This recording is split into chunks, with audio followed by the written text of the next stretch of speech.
Our final speaker tonight is a total inspiration to me.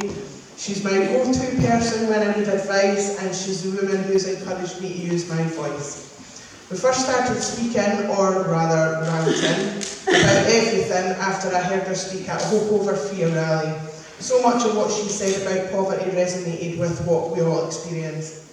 She's a lawyer who binds up the road in Alba, and she's an independence activist for as long as she can remember, and she remembers everything. She's my pal, Alba's Equalities convener, Eva.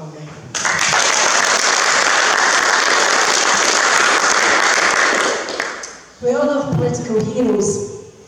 3 of mine, you'll be amazed to learn, are Nelson Mandela, Jimmy Reed and Martin Luther King. And what we know these brave men had in common was an overwhelming, overriding belief in the decency that comes with equality and what equality means. So, in the Alba Party, our policy says that we recognise that by dint of birth or happenstance, we are not all created, nor do we live our lives as equals. Scotland's history involves multiple injustices where chance or privilege have dictated outcomes. But today, poverty continues to be the biggest driver of inequality and a blight on our society. These days should by now be past. Surely in this modern world, an independent Scotland can cater for all without loss to any. So my starting point for tonight is to say that the reason why we need independence, as Neil and Yvonne and Leanne have already said, is to begin to create the country that Scotland should be, the country it ought to have been for all of our lives and for centuries before. The reason why it's not is because we are not represented by politicians in the main who have a spine. Now, Nelson Mandela defined poverty. Succinctly and sadly he said that overcoming poverty, though, is not a gesture of charity. It is the protection of a fundamental human right, the right to dignity and a decent life. A government that does not address poverty adequately, and a government that actively renders more of its citizens into a poverty-ridden state, is not a government that deserves to govern. And I include within that the Scottish Government at the moment, as well as Westminster. We know today that in Scotland, the income of the Scottish Government is of the order of £60 billion per annum. We also know that the income of Scotland, excluding the income from the North Sea, is of the order of £70 billion per annum. So let nobody tell you that we're too poor. In terms of true we, there's no need to go there. We know we can hold our head above water far easier than other countries can. But in terms of being too stupid, perhaps we are. Today there are about 245,000 people in Scotland on housing waiting lists. 250,000 people in Scotland on housing waiting lists. There are far many more in inadequate housing, and in 2023 there is an unquantifiable number of houses in Scotland suffering from damp, which we had attempted to eradicate some 40 years ago. There are people with ongoing claims against councils in Scotland for damp council housing. What a disgrace is that? And we know that you can sit at your oil rig or your wind farm in the North Sea, and as others said before me, look ashore to food banks and baby banks and school clothing banks, and that is shame on every elected politician in this country, councillor, MSP and MP. We also understand that the oil licences that Rishi Sunak has announced will be released will create over the course of the next 5 years approximately £80 billion worth of revenue for the Westminster Exchequer. £80 billion. That's our money stolen from us, just as all the other billions have been stolen before, way back to the 70s when oil was discovered, and for a very long time before that too. It is well beyond time that Scotland took that money back. Yes.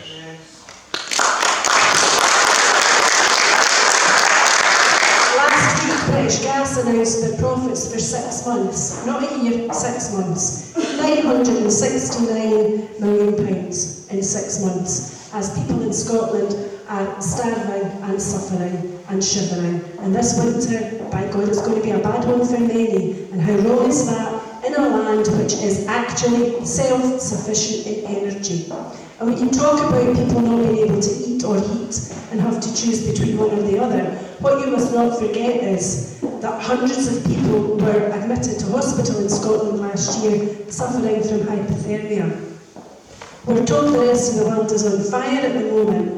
In the winter, Scotland shivers and dies. There will be hundreds of people die this winter because they cannot heat their homes and they cannot feed themselves. How shameful is that?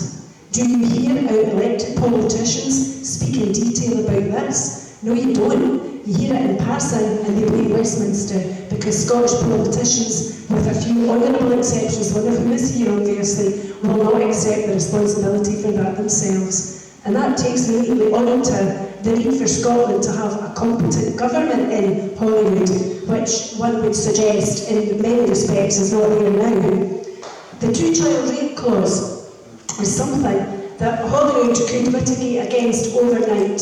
There is a fully funded costed plan available to them, which would cost a fraction of the Scottish Government income to eradicate the impact of the two-child rate clause. However, Chris Law, MP for Dundee, and others claim that because this is a measure that's imposed by Westminster, Scotland cannot or should not mitigate it. That's guff. Scotland can and Scotland should mitigate it for the sake of the children and the families who are suffering at the moment unnecessarily.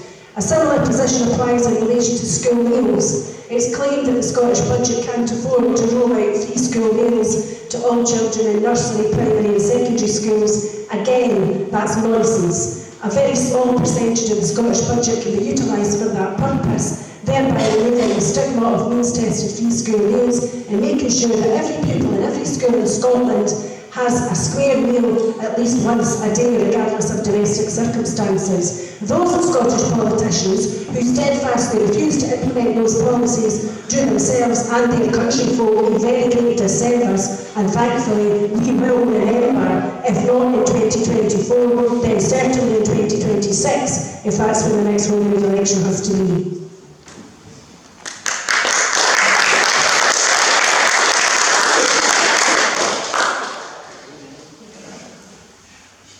In the year 2021 to 2022, 35,000 people were admitted to hospital in Scotland suffering from alcohol addiction and related illnesses. Many of these people will now be dead. At the moment, about 100 people per month die in Scotland from drug misuse.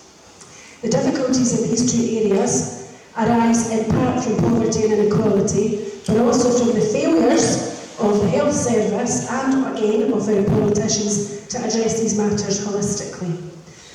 In addition, we know that there are people in Scotland who are either in care or are care experienced who suffer disproportionately later on in life, either because they get into trouble with the criminal law, or they are more likely to become homeless, they are more likely to become addicted, they are less likely to fulfil their life potential. These are all signs and causes and effects of poverty and inequality. And there are cyclical positions in here where some families, you see generation after generation after generation, don't get the life chances and the support that they should get, and they can never get out of the pit, not because it's their fault, but because society is set up in such a fashion that if you're down, it's well nigh impossible to get back up again. That's not the Scotland that our country people deserve.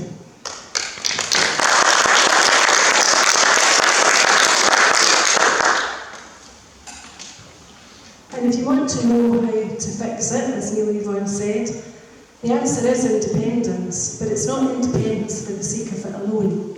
It's because with the powers of independence and the economic levers that independence brings, our resources will belong to us. We will decide what we spend our money on. We are not likely to agree to fund Trident. That is likely to be on one starter. What we're likely to do in the context of negotiating the terms of the independence settlement is to require Westminster to pay us rent until such time as they remove Trident and they can relocate it somewhere down south. up the Thames might be a good start. Our other priorities are not going to have to include the infrastructure of the southeast of England. We are not likely to have to bankroll the illegal wars that Westminster is willing to pursue. What we're more likely to do is to try to remain the peaceable country that Scotland generally has tended to be, out with the warmongering influence of Westminster. But I think what most Scots believe in is equality, and it is a system whereby there is political, economic and social equality, so that we could have not just free nursery places and free school education, but we might maintain free university education so that all of our population have the chance to be educated. I go back to Jimmy Reid, and one of the greatest stories he's ever told was the one about walking through the streets of Govan and pointing out that behind all these individual windows and all these individual tenement blocks might be the person who discovers the cure for cancer, the engineer who paves the way across whatever difficult terrain there might be, the pioneers and the innovators and the scientists and the medics and the people that we know we have in this country, provided that we each have an equal opportunity to get on in life and are not kept down either by dint of domestic circumstances or birth or family problems. What we want overall is a country where people have hope, not fear, and where we can say that we're not just proud to be Scottish, but we're proud to look after our friends and our neighbours, our family, the folk next door, the folk up the street, and anybody else around us who is in need at any time for whatever reason. That's, I think, a Scottish community spirit. It is not the spirit that we currently see in Westminster, where what we learn is we have politicians, Tory and Labour alike, who want to continue to impose the two-child rate clause, who have similar positions, for example, in relation to immigration. We welcome immigrants in Scotland, and demographically we need more immigration because our population is ageing. We need people to come here to work, particularly within the NHS and in the caring professions. If we continue where we are, Philip, to Westminster, our life expectancy also will continue to drop in the poorer areas. It's known that in parts of the west of Scotland particularly, there are some places where male life expectancy is back into the 50s again. It's on a par with, as Yvonne mentioned, Palestine. So if we want Scotland to be the country that we need it to be, the answer is clearly not simply to vote SNP. Where I live in Clackmannanshire, we have an SNP-controlled council, an SNP MSP, and an SNP MP. My MSP is Keith Brown, the former Justice Minister, the man who doesn't know the difference between a man and a woman, and who was not prepared to go on television and agree that a double rapist was a man. I don't think that he maintains the calibre, quite frankly, to continue to be an elected politician who can make comment like that. My MP, John Nicholson, is similarly disabled because he has a similar view in relation to gender-related matters. But leaving those aspects aside, Clackmannanshire is now as poverty-stricken as it was when these two men were first elected. At least 1 in 4 children in Clackmannanshire lives in poverty. Numbers for all the indicators, such as unemployment, number of children referred to the Children's Panel, or general figures to do with deprivation, illnesses including alcohol and drug use, matters of crime, and all of these statistics remain pretty well in the doldrums where they were all of the period of time that these men have been in their seats.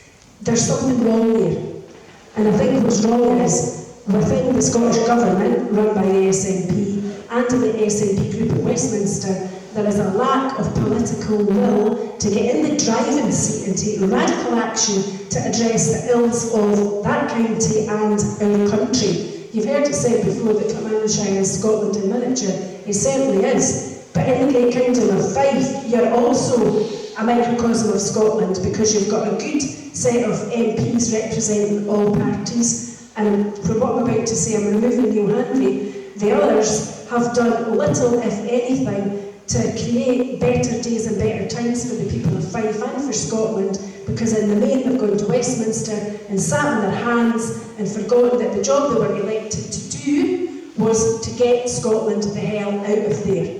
This is the way to make a new Scotland and build the country that we want. We know it can't be achieved with the SNP because we've tried that since at least 2015 and nothing has changed. Fool me once, fool on me. Fool on you, fool me twice, fool on me. How many times do we want to be fooled by the SNP? And what you will have noted is that they now talk about independence like never before, only since they've had others snapping at their heels. And what the SNP needs is others like Neil to continue the great job that he's been doing along with Kenny of snapping at their heels. And a Scotland United campaign does exactly that. And it delivers for Scotland, because if you have one candidate for independence per constituency, it is likely that the popular vote, will attain more than 50% of the votes cast. That is then internationally recognised as a legally authorised binding mandate enabling the legitimate negotiation of the terms of an independence settlement in a way that a majority of seats is not necessarily. That's because you can get a majority of seats without having a majority of votes. What really counts on the world stage is a majority of votes. Given that the SNP are sitting in the low 30s in the polls at best, given that independence is at least 50%, the answer is as plain as the nose in my face. It is a Scotland United campaign. To their shame, the SNP obviously colluded with Labour and others to ensure that Margaret Ferrier lost her seat, and there will be a by-election in Rutherglen. Along with Neil and Yvonne, we would invite the SNP to consider that that seat should be fought on a Scotland United basis. Because what we could do, if that were a Scotland United seat, is create the lightning storm that was created by Winnie Young in Hamilton in 1967 and by Margaret MacDonald later on in Govan. Each of those ladies managed to stop the world, albeit temporarily. A Scotland United victory in Rutherglen will do exactly the same. And if the SNP will not lift that gauntlet, then hell mend them in time to come, because Scotland will speak